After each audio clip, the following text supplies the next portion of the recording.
Okay, I guess we can open the last session, so we're back to the topic of speculation. It feels like we've done this before. So the first speaker is Andrea Bastiani.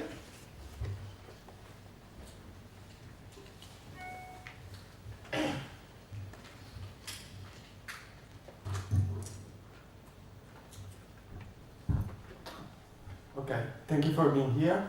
Today I'm going to talk about oil shocks and stock market volatility. This work is a joint work with Matteo Manera and Marcello Nicoli. So the main question of this talk will be what is the impact of oil shock on US stock market volatility? But we will also look at some results for selected sectors, because we expect, of course, that different sectors will react differently to oil shocks. A very short answer to the main empirical question, do oil shock impact on stock market volatility? Well, the answer is not easy. I mean, it depends on a number of factors. First of all, the origin and the proxy that we use to measure the oil shock. Second, there are sectoral differences. These differences actually are much more visible in the jump component of volatility than in the total volatility, realized volatility. Therefore, the third answer to the empirical question is that the impact depends a lot on how we measure volatility. Volatility, as I said, of course, the problem of this analysis, there is not a single way of measuring volatility, nor a single way of measuring oil shock. In this paper, we choose to rely on realized volatility. So we took daily stock returns for the whole US market, as well as for 49 industry portfolios, in order to build a monthly realized volatility. The time span of the analysis is from 1973 to 2013, and the sampling frequency of the data is daily for volatility measurement, and monthly for the actual analysis of the correlation between volatility and oil shock. The idea of decomposing volatility from into a continuous part and a jump component dates back at least to the work of Bernard Nielsen of 2006. Now, the idea is, the details are quite heavy, but the idea is very easy. Assume that you can describe the price as a jump diffusion process, and assume that the volatility of returns is called quadratic variation. Let's call it quadratic variation. Well, quadratic variation is the sum of two components, a continuous part, which is called integrated volatility, and a discontinuous part, which is called jumps. Okay? Now, fortunately, we have estimators for both the continuous part and the discontinuous part. In particular, realized volatility is a consistent estimator for the sum of the two components, the discontinuous one and the continuous one. So, realized volatility is a consistent estimator for integrated volatility and jumps. So it contains both the components. Fortunately, there is another equation, which is the second ugly equation here, which is called bipower variation, which allows you to estimate just the continuous part of volatility, integrated volatility. As a result, combining these two estimators, we have a consistent estimator of jumps, okay? And of course, once we remove jumps from realized volatility, we also have an estimator for the continuous part of volatility. And the sum of jumps and the continuous part of volatility is, of course, realized volatility. The problem of this kind of decomposition is that the resulting jump series will contain a lot of very small spikes. These small spikes are actually not jumps, but can be considered as a part of the continuous volatility process. Therefore, we are going to use a test statistics in order to obtain a sort of shrinkage estimate of the jump component. Okay? And once we apply this test statistic, what we get is a decomposition of volatility, significant jumps, and the continuous part. Okay, the same decomposition as before. The difference is best shown by looking at this graph here. On the top, you have realized volatility for the US stock market. Then you have jumps, defined as the difference between realized volatility and bipower variation. And as you can see, and as I already said, there are all these very small spikes in volatility, which we will get rid of by using the jump statistics. So the resulting significant jump series is the one you see here. Now, the first graph on the top and the second graph and the third graph here will be the main dependent variable in our analysis. So we will correlate realized volatility in the first step, and then jump with oil shocks. Now, let's turn to the explanatory variable of our regression, oil shocks. As I said, even for oil shocks, there is not a single definition. So we will rely on 4 sets of oil shock proxies. The first one, developed by the chair of this session, are residuals from a structural VAR of the oil markets. With this structural VAR, we can identify 3 shocks. A shock to oil supply, shock to aggregate demand, and shock to precautionary demand or oil-specific shocks. Also, the second shock has been developed by Kilian, but I promise this is the last reference I will make to his work. No, I'm joking. And it's based on quantity, on supply. Okay, so it is based on exogenous oil supply shocks in OPEC countries. Okay, shocks due to geopolitical events.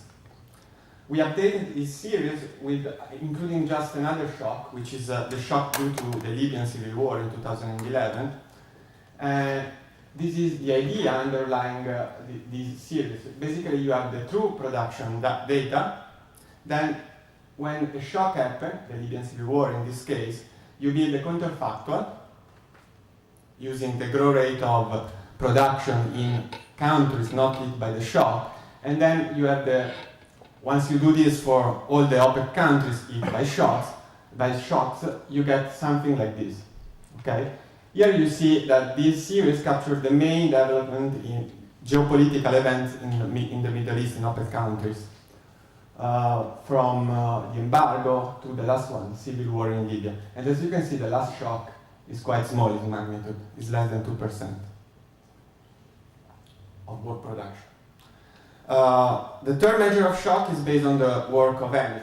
Okay, he developed this measure called net oil price increase, which is a measure that captures extreme price increases on the oil price. We use a different sort of different measure, which we call net energy price increase. Basically, the idea, as the name suggests, is that we don't focus on oil, we focus on oil products, on refined products, and we do not consider only extreme increases, but also extreme decreases. And this is a plot of the resulting series. The blue one, the red one is the price of oil. Finally, relying on a quite recent work of Rami and Varin, we will use also an oil shock proxy based on expectation. In particular, these are the expectations from the respondents of the Michigan survey.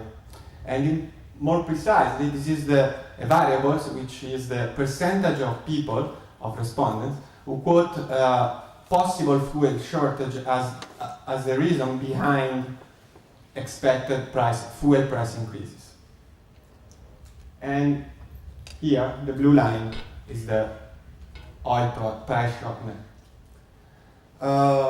Okay, we will first look at realized volatility.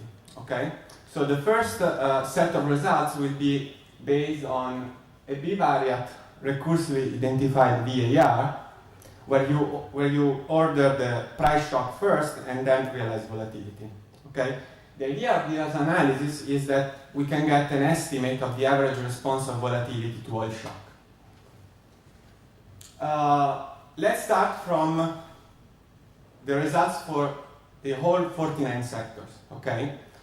Now, let me explain this graph. Here you have the blue line, which is the median response for sectors, the median over the 49 sectors at each point in time. The band around this line are not confidence interval.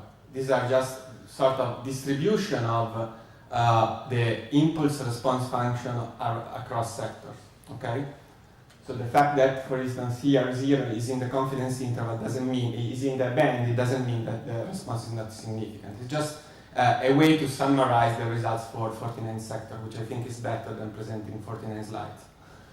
Sorry. Let's start looking at the results. First of all, the first two graphs on the left show the response of realized volatility to an oil supply shock. By the way, here we are assuming that is an oil supply shock. An oil supply shock is a reduction in production. So all these shocks should be associated to an increase in price, in the price of oil. As you can see, the median response in both cases, the median response for sector is close to 0. So there is no impact of, according to this graph, there is a very limited impact of supply shock across sector. Of course, there is also some variability, but still the whole story tells us that the impact is quite small. And of course, in this graph, you cannot assess the precise impact across different sectors. Everything is flattened by the graph itself. But what emerges is that the common response of the response of sector is very similar. I mean, the dynamic is quite similar across sector. For instance, no response to oil supply shock or very limited one. And what we observe here is that there is a decrease in volatility when an aggregate demand shock hit the market. An aggregate demand shock, so according to this graph, is taken as good news in the market, and the volatility decreases on impact. Moreover, the last two graphs, okay, they look quite similar, but remember they are based on two very different measures: net energy price change and expectations. Okay, these two graphs tell us that on impact there is a very limited impact of oil shock on realized volatility, but they also show that if there is a significant impact of oil shock on volatility, we expect to see it after like 2 quarters. In both cases, they look very similar. I don't have an explanation for this. Maybe I can benefit from your comments. This is the same kind of results. In this case, the red line are confidence interval. Okay, but these are for stock market volatility. Okay, here we are looking at a single impulse response function. Results, as you can see, are quite similar. I mean, the shape of the impulse response function is quite similar. Once again, the impact of supply shock is negligible and is statistically not significant. What happens when an aggregate demand shock, which is a shock to the demand for industrial commodities, including oil, hit the market? This is taken as good news. Volatility decreases on impact. And this negative impact on volatility reinforces after a couple of quarters. The story about oil shocks, as measured with net energy price increases and gas shortage and the expectation-based proxy, is similar to the one shown in the previous graph. On impact, there is a very small response of volatility, but then after like the second quarter, there is a response of volatility, positive response. Volatility increases. Now, before going on with the presentation, there is something that I need to say. Why these 3 shocks on the top and the one here on the left are well identified, meaning that we know the source of the shock. Production here, aggregate demand, precautionary demand. These 2 shocks here, these 2 proxies for the shocks, might actually contain a lot of things. think of expectation. This is the percentage of people who are expecting the price of fuel to increase because they expect a fuel shortage. Okay, clearly here there are both demand and supply factor. So here results are much less clear than in the case of these four graphs here. Now, turning to the impact on jumps, we do not rely on VAR anymore, but we rely on a single equation model. Okay? The dependent variable is jump, and the explanatory variable is one of the measure of oil shock in each case. Okay? 6 regression. Now, I don't want to bother you with details, technical details, but the problem of jumps of this dependent variable is that it is censored at 0. So we must take into account when we calculate the marginal effects. So we will look at the contemporaneous impact of an oil shock on the jump measure, taking into account that we want to look just at the positive part of jumps. Okay. This is what happened when an oil shock hit the market. This is the response of jump, the contemporaneous response of jump.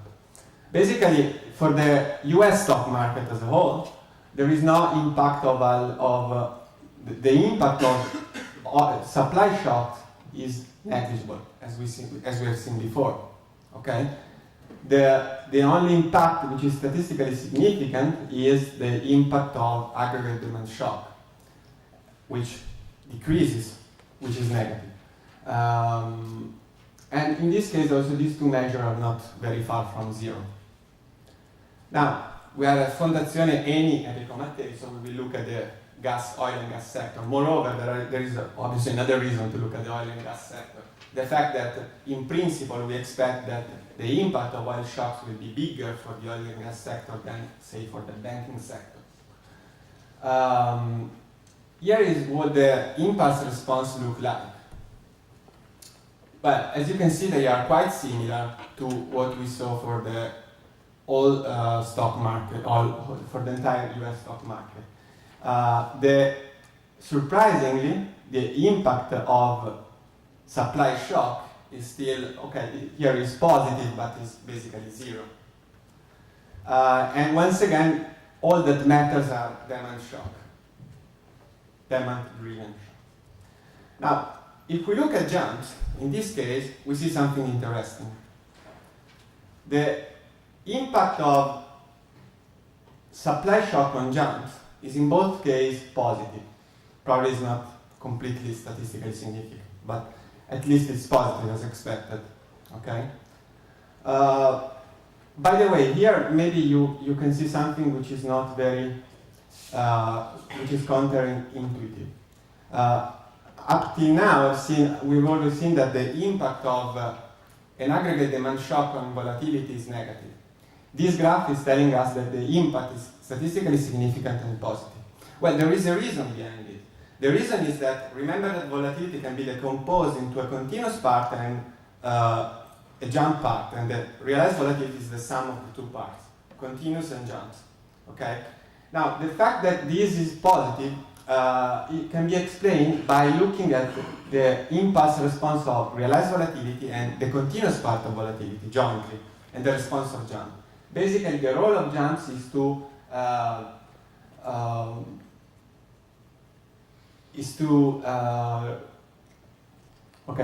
the impact on realized volatility in absolute value is smaller than the impact on the continuous part. So the positive, the difference is explained by this jump component here, which is positive. Okay, coming to the conclusion, we have seen that the impact of oil price shock on volatility depends heavily on how the oil shock is measured and how volatility is measured. We have seen that, at least for the example I've shown, the main difference can be seen in jumps rather than in the whole market volatility. We don't have any proof of this, but we think that looking at this kind of topic can be of interest for hedging strategies that can be better designed once you know what is the effect and where does the effect come from, where does the shock come from. Finally, a relevant topic that we have not covered yet, but I think it's interesting and we will definitely cover it when we write the paper, is to understand what are the channel of transmission from oil shock to the stock market volatility. So any comments on this would be great. Thank you.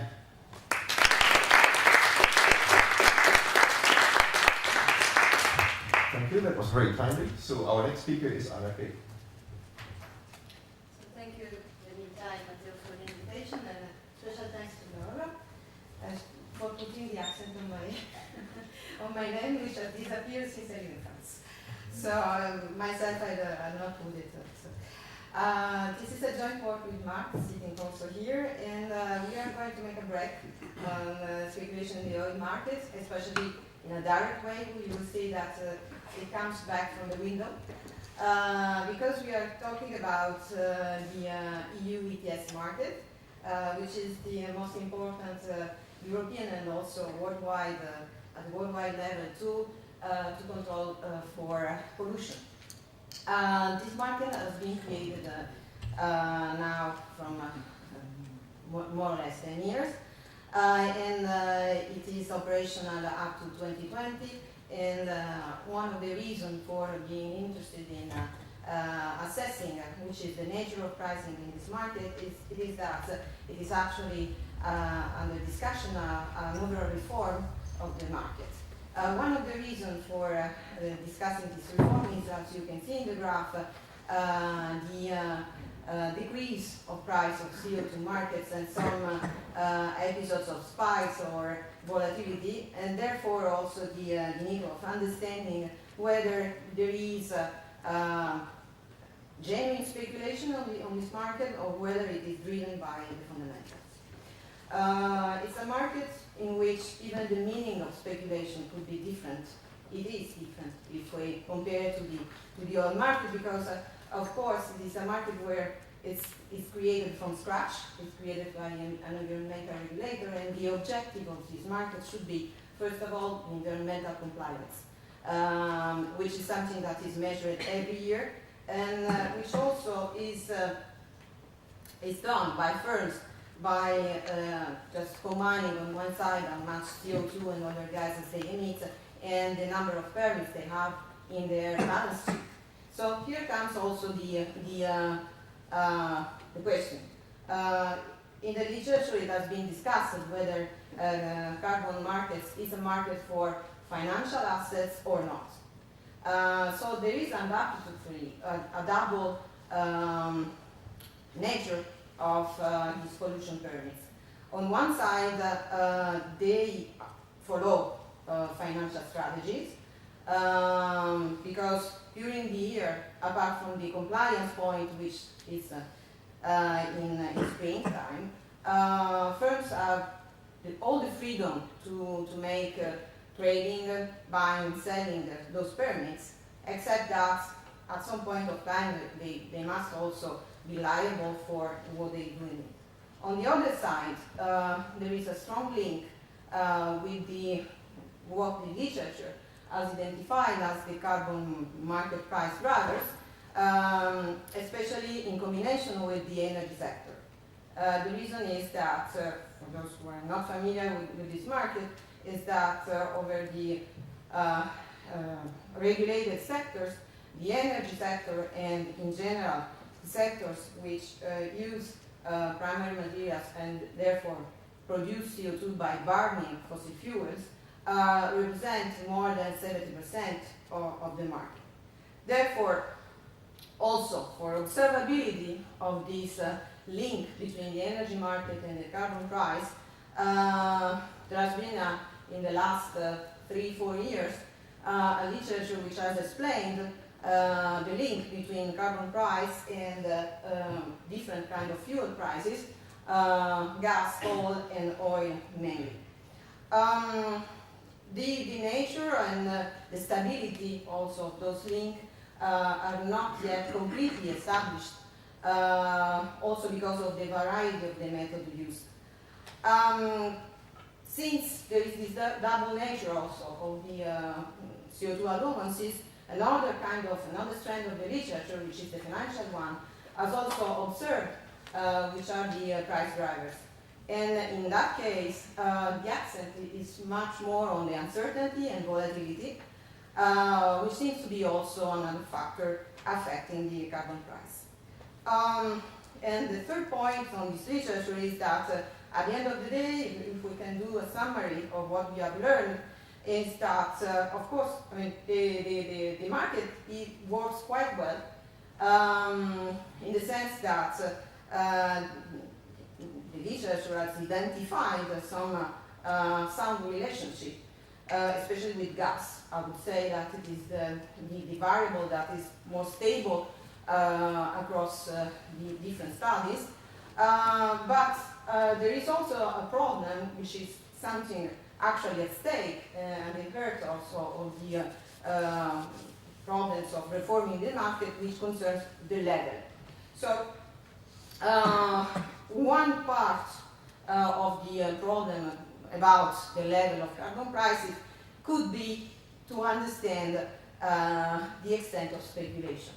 Those are some news taken from Point Carbon on some dates which are not in our sample actually, because I mean it's quite recent. And so the market carbon analyst, besides the global trends in carbon prices, they also try to understand which is the behavior of trading in this market, which I think is still to be investigated. And here you can see some example in which they try to link prices to some behavior of major utilities. I'm not going to say that there is a market where there is a substantial influence of major energy traders. That is, there is no market power, because over the 11,000 installations regulated from this market, of course, cannot be persistent behavior of affecting prices, but episodes like this, I mean, here it was clearly related, according to this analyst, to the behavior of a German utility, can also affect the efficiency of the market. And sometimes, I mean, the criticism against this market goes on the extreme way, understanding whether it is worthwhile or not to have this system like cap and trade. So what we do is something which has not been tried yet in the literature. It is exactly the point of trying to disentangle the drivers, the fundamental drivers of CO2 prices, which we think are energy prices, from some speculative attacks. So the idea is to detect whether this market is sensitive to bubbles, which represent price increase or decrease quite sudden happening in this market. And therefore, the way to detect it is to rely on tests developed by Philips Wu and Yu, which have been applied so far only to food and agricultural markets. Another point of this procedure is that the interest is that we can date stamp the occurrence of bubbles, which offers the possibility of linking those episodes to some drivers of the speculative attacks. Those drivers can be related either to the energy or the environmental policy, the energy fundamentals, or also announcement of the regulator, because as I was saying, this is a specific market which is affected by all the changes in the regulatory framework. So whether it is just cheaper or not, it would be one of the questions to pollute, would be one of the questions we address. So we, as I was saying, we are related to 3 strands of the literature. You see that the first one is the most established one. And just to be a little bit more precise on the literature of uncertainty, on uncertainty and speculation, there are at least a couple of papers, I would say, in which on the theoretical side only, it has been identified that the price depends on the role of an heterogeneous population composed by regulated firms and speculators. But the role of speculators it is in general in those two models, in particular Colla and Interman, to understand which is the role in price formation, and also taking into account a different degree of risk aversion between regulated and unregulated actors, which is something that can explain, in fact, the role of speculators in those markets. And then we are also loosely related to the literature on financialization. On the methodological part, as I was saying, the idea is to put to test whether there is an explosive or mildly explosive behavior by testing for the existence of unit root. The test allows for recursive right-sided unit root approach, which is one of the latest trends in the bubble literature.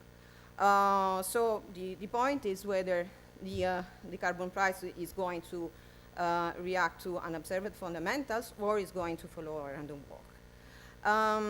The size of the sample matters. So in this case, we have a size which is limited in some sense. We cannot go back as in the oil market to the 70 again because of the nature of our sample. Still, we have daily trading. So the testing procedure is based on a rolling window regression, which enlarges progressively the timing and introduce different lag orders. The window is also controlled for by those variables R1 and R2. Within this framework, we use two tests both of them, they are based on the Fuller test, except that the first one, the superior ADF, takes the first root of the problem as fixed, and the second one is going also to make the first root rolling. So it is more, we would argue, robust to the fact of taking into account also the date of the occurrence of the bubbles, which is our second point. Here, following the same line as the test, we use also both kind of approaches to date stamp the occurrence of bubbles against the difference between being how much rolling is the process we are going to test. And also, since there is a problem of heteroscedasticities, of course, we try to control for this phenomenon. So, coming to the results. First, I don't know if the European regulator would be happy to hear that, but there is evidence of speculation in this market. That is, both the tests detect the existence of bubbles, and as you can see in the graph below, which represents the returns of our price in the green line. And this is the price that this is going from the beginning up to February of this year, and it represents the forward contract, which on a rolling series, which is taken to the expiry in December, which is the most liquid contract we have in this market. So we supposedly it is the market where the bulk of transaction is realized, both for regulation and also for, if I can borrow from the oil literature, non-commercial or non-regulated transactions. Here you also see the gray lines that are going to detect the date at which those bubbles happen, on which I'm going to make some further comments. So those are the results over the year of our sample, showing that we have different duration and different also occurrence of bubbles. The duration can be of 3, 5, or more than 5 days. And you see also that the bubbles are upward or also downward there is a difference between the beginning of the market, in which the bubbles are going to increase the price, with respect to the end of the sample, where a smooth tendency of decreasing the prices also appears.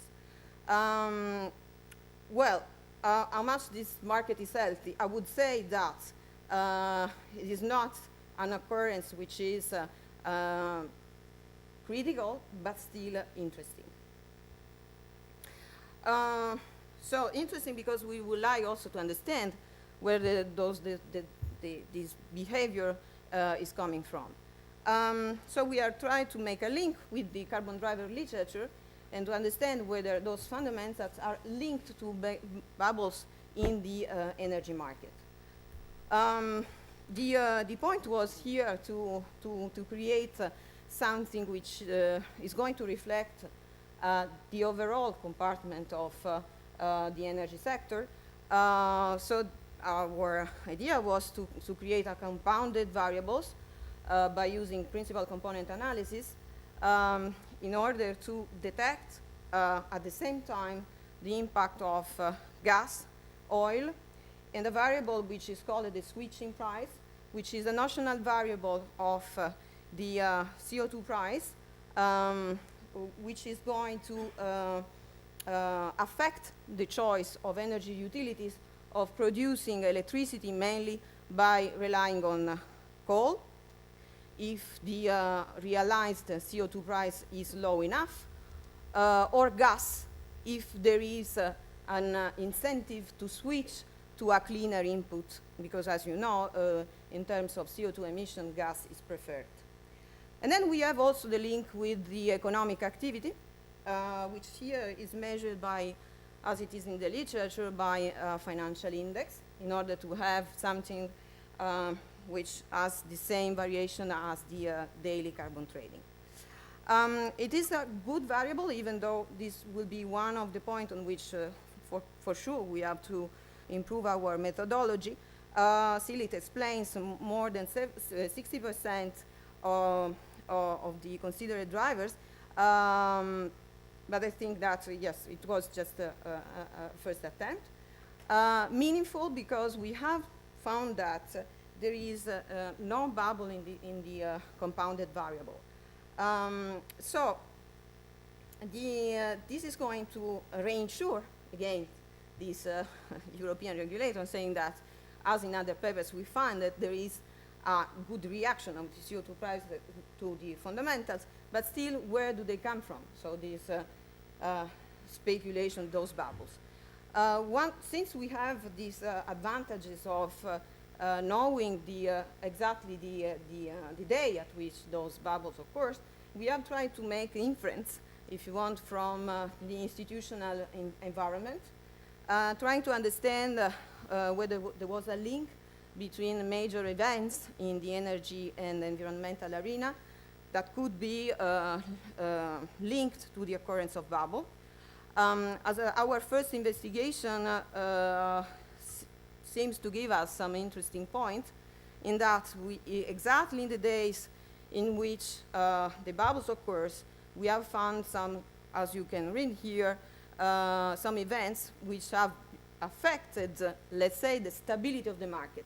So in our interpretation is that those announcements of energy and environmental policy are going to affect the behavior of the trading behavior in this market, which again, as other methodologies apply to the problem, like much more event studies have shown, is going to create this uncertainty and therefore also the potential for speculation.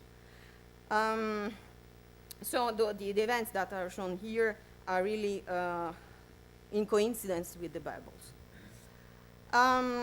We will go through some robustness checks, which is our next step in the work. As I have explained, the length of the sample and the way in which the test is done is also affected by the length of the period under observation. So we have to match also our results on the overall sample by taking into account the different phases in which also the objective of CO2 reduction was different. trying to understand which is the importance of heteroscedasticity, different ways of defining the compounded composite of fundamental variable, and also being a little bit more precise on whether in the days in which we have found the bubbles, there has been some comment on or special behavior of traders. To finish on a note, so which is against the interest of this market, the reformer was speaking about at the beginning of the talk is exactly on do we have the right price of carbon. And the response, which is actually taken by the European Commission, is to introduce a stability mechanism, another one, since we do not have enough stability, which plays with the quantitative side of the market, that is the allocation of CO2 allowances. And in fact, this stability mechanism is creating a reserve, which is kind of public storage.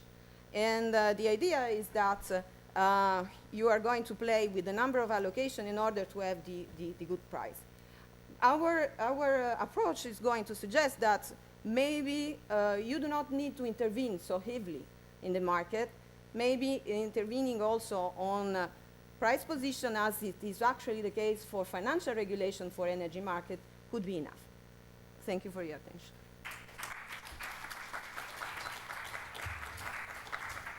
Okay, sorry. I joined Edison Trading Floor in 2007, where I started up the activity of market analysis and forecasting.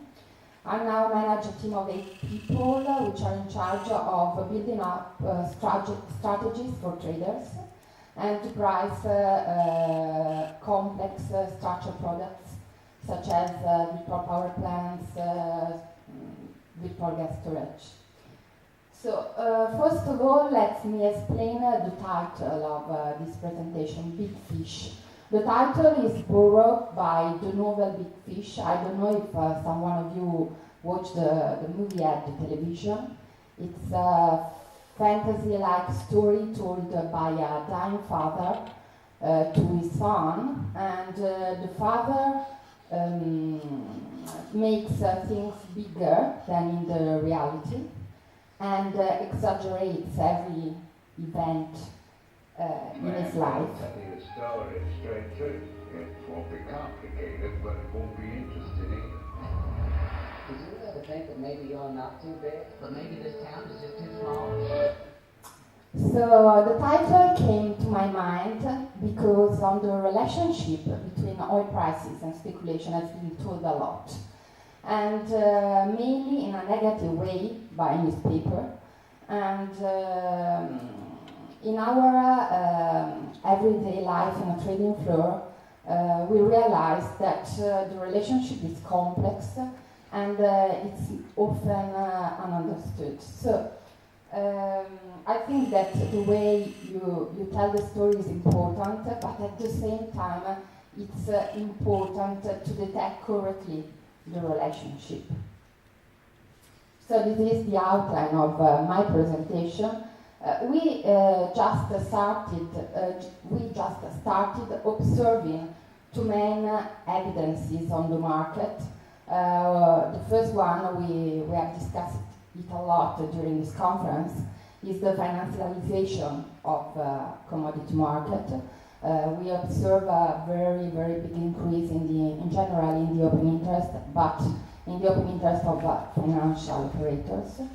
On the other side, what we saw and we observed is an evolution in the hedging strategies of commercial operators associated with big changes in the physical oil markets. And we have discussed it during this conference as well, such as shale boom or bottlenecks in the distribution in US. So, just observing these 2 empirical evidence, we thought that we can now think to speculate with a new role, and we think that they can act as a oil price stabilizer in the market. So the idea underlying the model I will show you later is that in the market there are mainly two agents. From one side we have producer and commercial operators. They act because they have some hedging needs. On the other hand, we have speculators with the need to make money, so they are driven by money needs. We think that in general, with a stable supply-demand balance, the spot prices approaches what we will define as equilibrium prices when hedging needs are met via money needs. So in this way, our research will focus on, let's say, two important things. The first one is to define hedging needs of a commercial operator. And the second one is to detect the impact of speculators on the disequilibrium prices. So I will show you the next three slides is the story told only graphically, so very simple to understand, and then I will switch to the econometric model. I need to say that this is a very, very recent research, and so it's a work in progress. I'm very open to your suggestions and comments. So on this chart we put together three different ways of looking at speculation. They are all well known in the literature.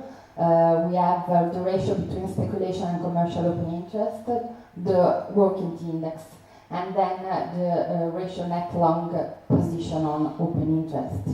And what I can say, what I can notice from this graph, first of all, that the speculative open interest has overtaken commercial open interest, and that speculators have apparently become structurally long. Now I expect that someone will put together the fact that the rise of non-commercial net long position can be associated to the increase of money managers on the market. And that's true, but our explanation is that this depends on fundamental factors. And in particular, you see on the right side, the graph on your right side, we had a very big expansion in crude oil production. Now I put together in the graph also WTI prices.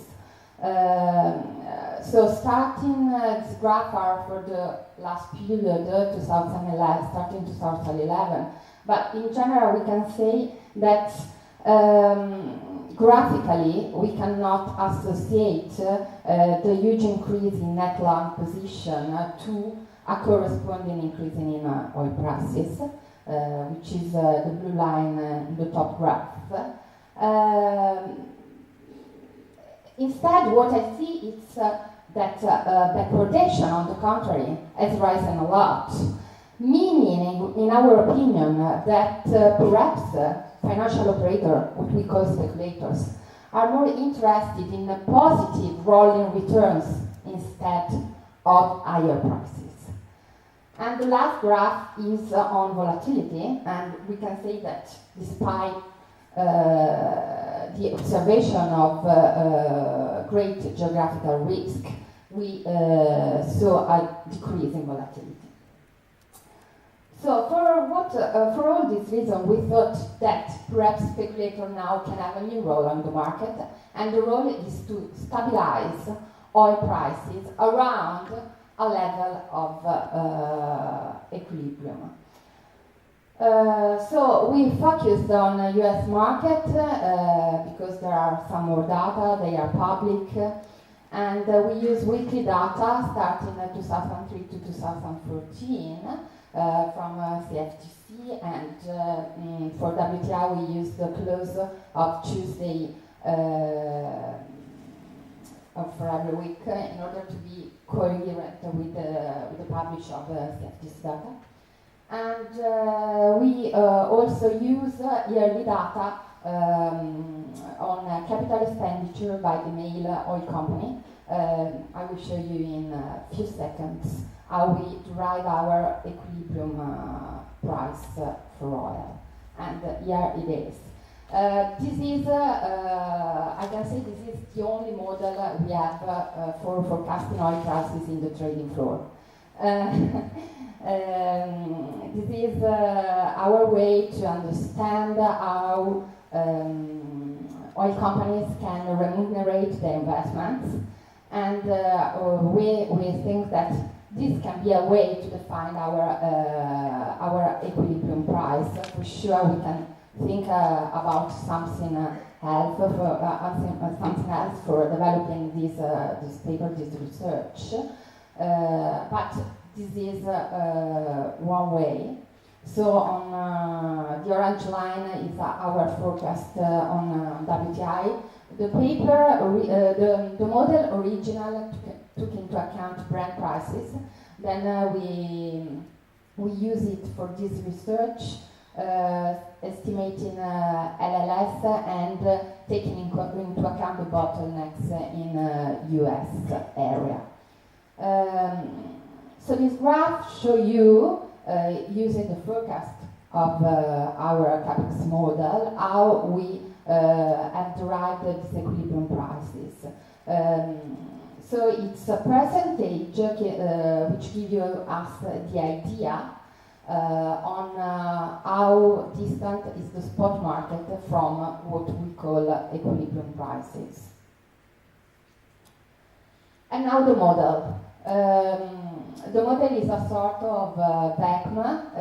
It's a system. I will show you now the long-run relationship, which describes our hedging needs. So it was my first goal to understand the hedging needs of commercial operators.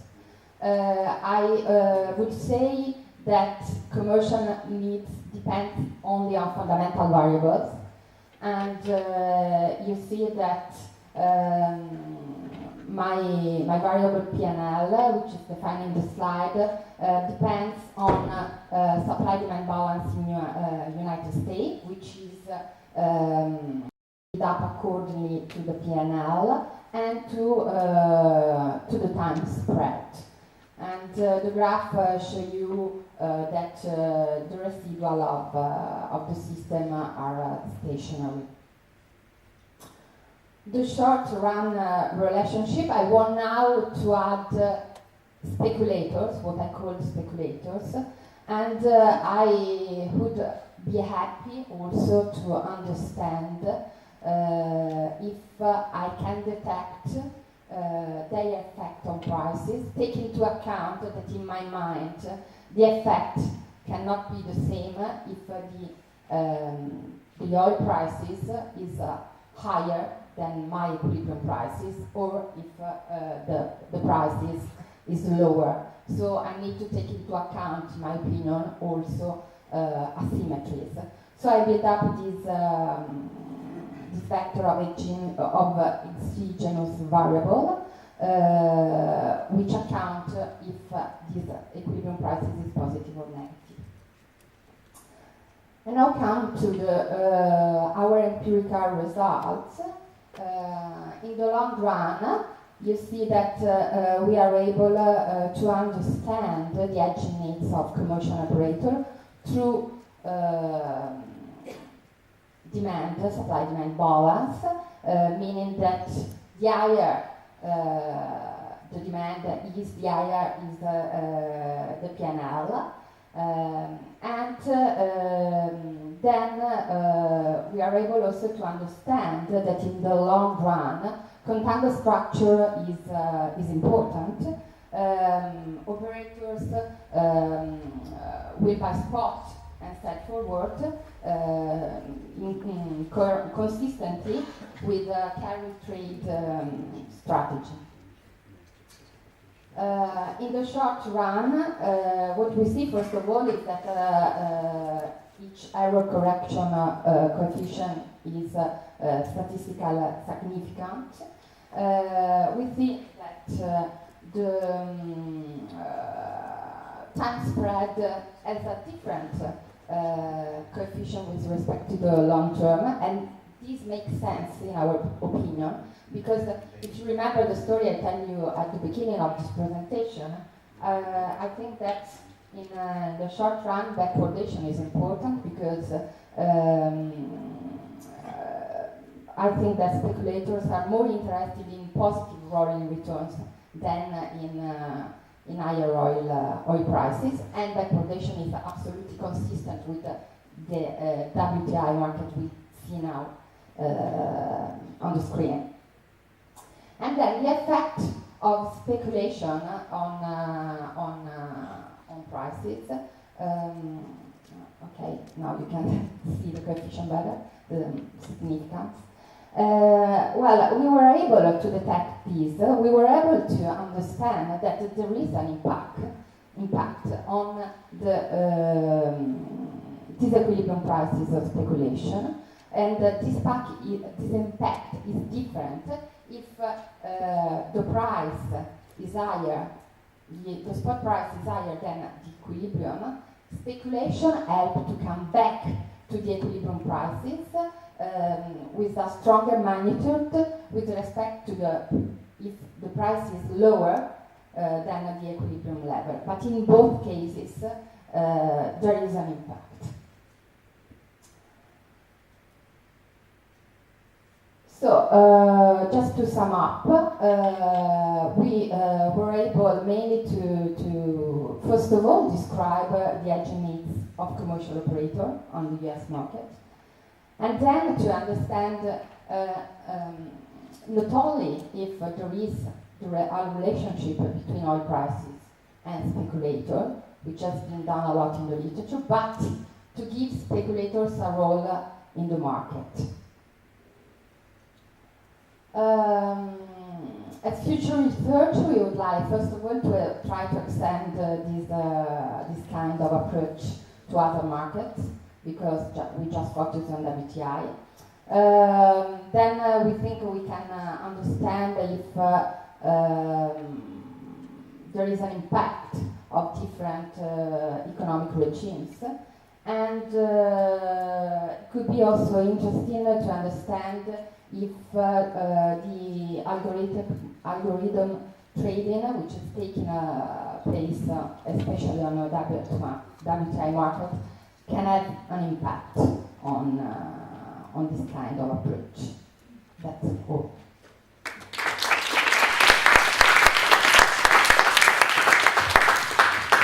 Thank you. Let's open the floor for questions.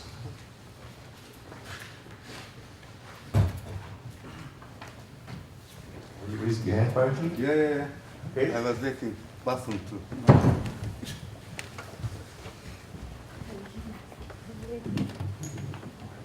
My question to Anna. Basically, I was just discussing with Basim also.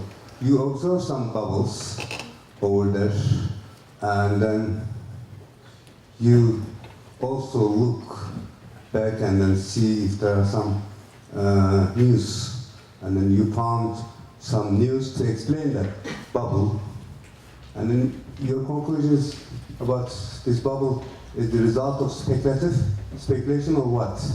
I didn't understand that part. And the second question,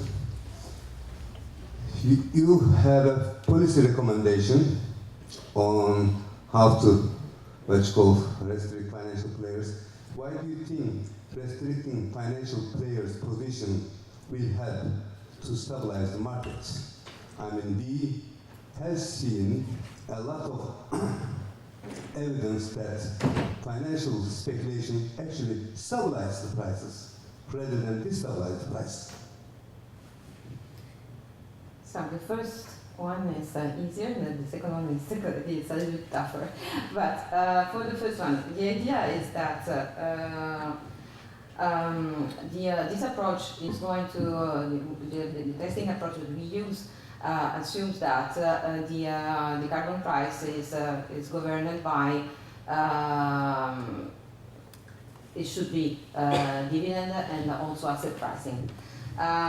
So if it is not the case, then you have something that goes behind the fundamentals, and this is called the bubble. And it is, in our sense, a speculative bubble, because as we have also tried to understand through the idea of testing whether there was also this explosive behavior on the fundamentals, we didn't find evidence of bubbles in the fundamentals. So the bubble's origin has to come from somewhere else. This is the idea. As I was saying, the meaning of speculation here is particular. And so that is why we have tried to understand whether at the time of occurrence of the bubble there was something in the institutional framework that could ease the speculative attack by what? By increasing the uncertainty and the potential for changing the price in this market. About the role of speculators in here. As I was saying, I think that it is very difficult to understand whether there is CO2 trading for pure financial speculation or for compliance. Up to now, we have seen that non-compliance has not been a problem in this market because the market is in general long, which is the main problem taken by the European Commission. Still, the price is not zero. So even regulated actors use or play with CO2 as a financial asset. So I'm not saying that financial speculation is the bad side of the CO2 market. It is just trying to understand exactly which is the role. I also believe that financial trading is going to give, for instance, liquidity to this market. Even though the rationale for financial trading in the CO2 market is not at all the same as this market would like to achieve, which is, introducing a price which is high enough to convince energy firms to change their way of production. But at the end, you conclude that that would be necessary to reduce speculation in some, at least in some period. I think, of course, there is speculation in the ETS market that is a very complicated market because it's completely regulated, and regulation plays the lion role in the determination of prices. And you have seen it putting together bubbles and those rally up or downside of the prices. I think probably speculation is too low.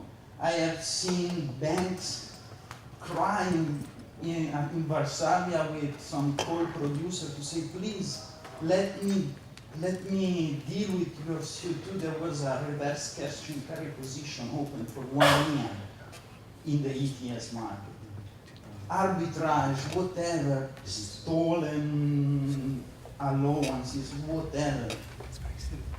So your conclusion for me is quite strange in some way. Probably the main error of the regulator was wanting to define together quantities and prices and not maybe the price and then let the market decide quantity or reverse thing, and this made all the market a mess.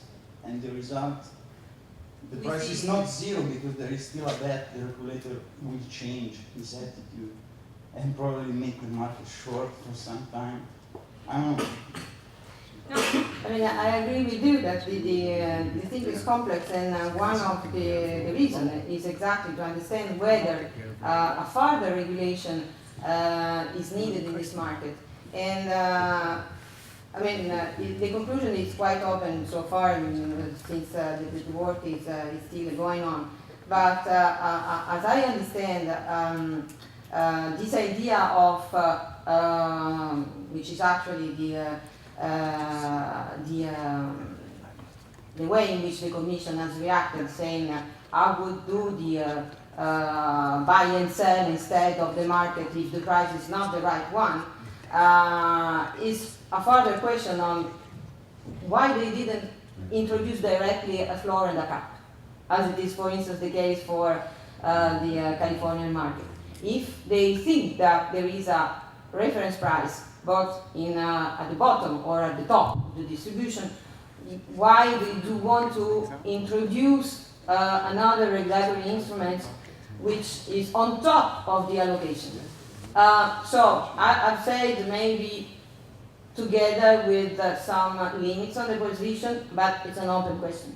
So I think that, again, there is a problem of confusion between volatility and level. The Commission wants to have a high carbon price, and she thinks that putting quantity limits, she's going to achieve this level.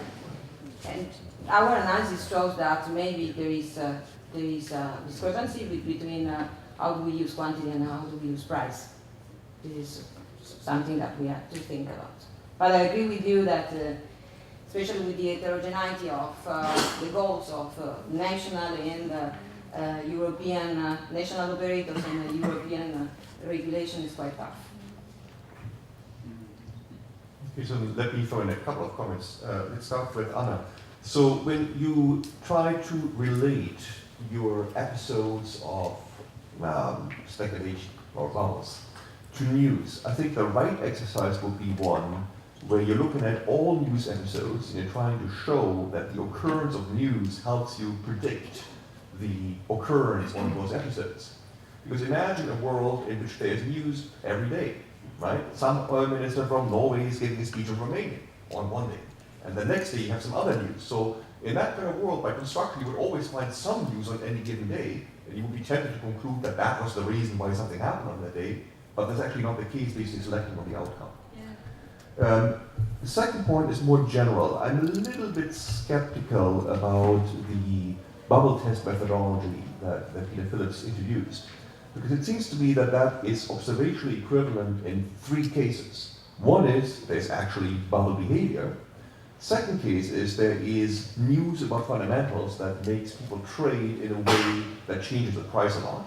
And so you could easily imagine a world where you generate data from a model that produces data that look like actual data, and yet by construction in the model there's no bubble. I'm pretty sure if the price moves enough, this test is going to come back and say this looks like a bubble. And the third possibility, because basically we're talking about a unitary test, is that there is structural change. And so what could the structural change be? It could be some announcement about a change in the rules of the game in that market. Well, that again would induce the same kind of behavior. And so I would maybe tone down a little bit the interpretation of the results, saying, well, that could be one of those three things, and let's try to think about whether we can maybe rule out, using extraneous evidence, some of those interpretations. So then about Andrea's paper, this net oil price change thing actually was something that he proposed in the Killian-Vickerson paper. The reason I bring that up is because one has to be careful with this measure, because it's not a measure of a shock. It's really a measure of a continuous time series that evolves in predictable fashion over time. So to look what the effect of a shock would be in that case, you would have to write down a model that incorporates this net energy price change as part of the endogenous dynamics, but then within that context, look at what the effect of an unexpected change in the energy price would be on the outcome variable. Right? So essentially, you would have used the Killian-Vickerson structural nonlinear model in order to infer what the effect of the shock are in the presence of those, as opposed to treating this as a direct measure of the shock.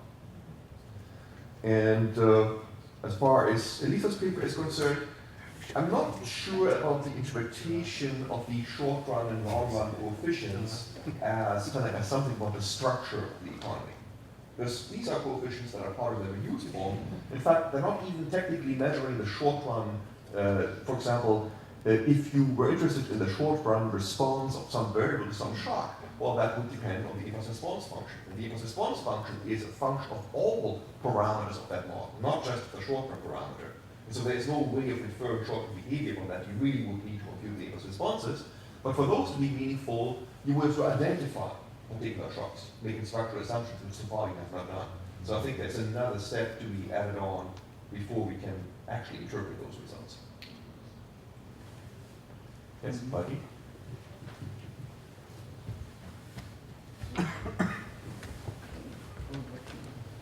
Just a quick comment on Elisa paper. Basically, she's calculating the speculative index measures on publicly available data, and one day, suddenly, 10% increase in speculative index in 2007. That's not a real increase, right? Because that is just a stretching position of Beetle. It was identified as hedgers. It was a mistake by CFTC staff. And the next week, they identified as hedge funds. So you immediately see a jump in speculative index measures to almost 10%. It's not really changing the market structure, but it's just an error. And then you didn't go back to correct those stuff.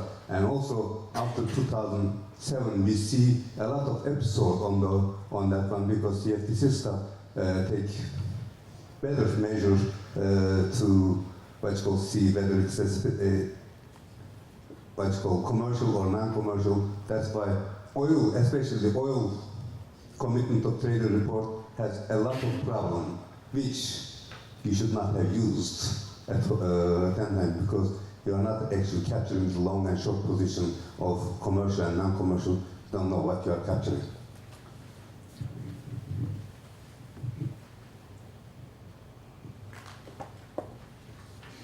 Do you want to respond? Yes, I'm going to start. I agree with you that the idea it was the first try starting from the date of occurrence and then looking at which were the announcements on those days. There are also major announcements on other days, so the point is to select the one that has created the bubble, and I agree with you that it's a crucial point. On the second suggestion, again, thanks, we try to understand, and the idea of having these three phenomena which can altogether create bubbles is important. I take the point for the structural change because it is something that in the carbon dynamic literature has been studied. For instance, when I made my contribution to understanding the price based on a co-integration approach, I've seen the importance of the structural break. The only one that is widely recognized, that is the first one in 2006, when there was for the first time the verification of emissions together with the allocation. So it was the first test of understanding whether there was over allocation or not, and in fact it was the case.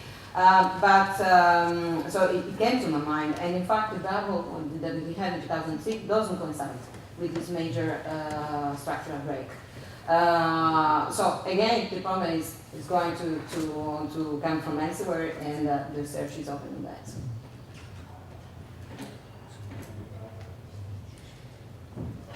Okay. Any more questions? If not, let me take the opportunity to thank Matteo for organizing a great conference.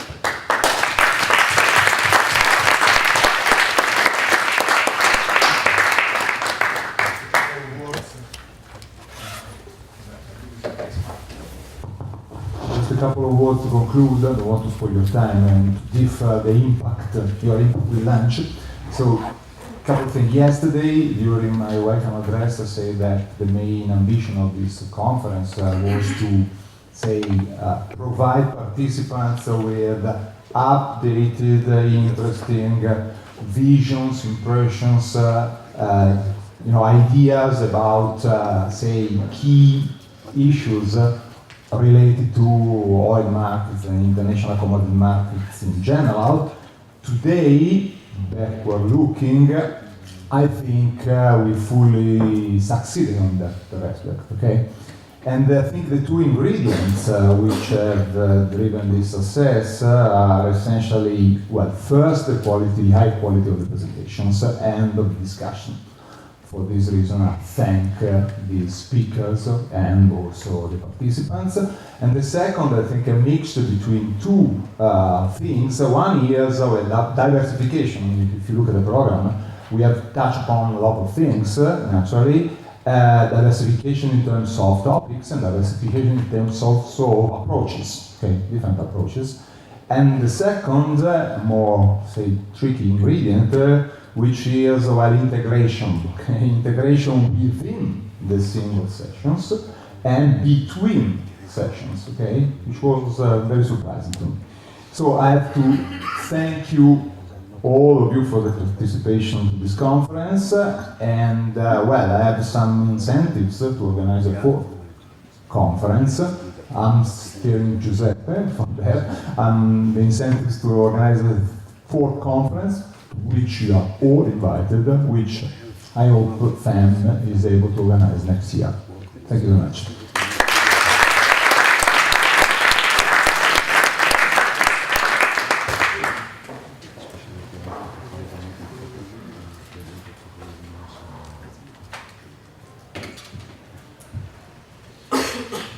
Just 1 minute. My name is Giuseppe San Marco. The famous Giuseppe, just reminded by Matteo.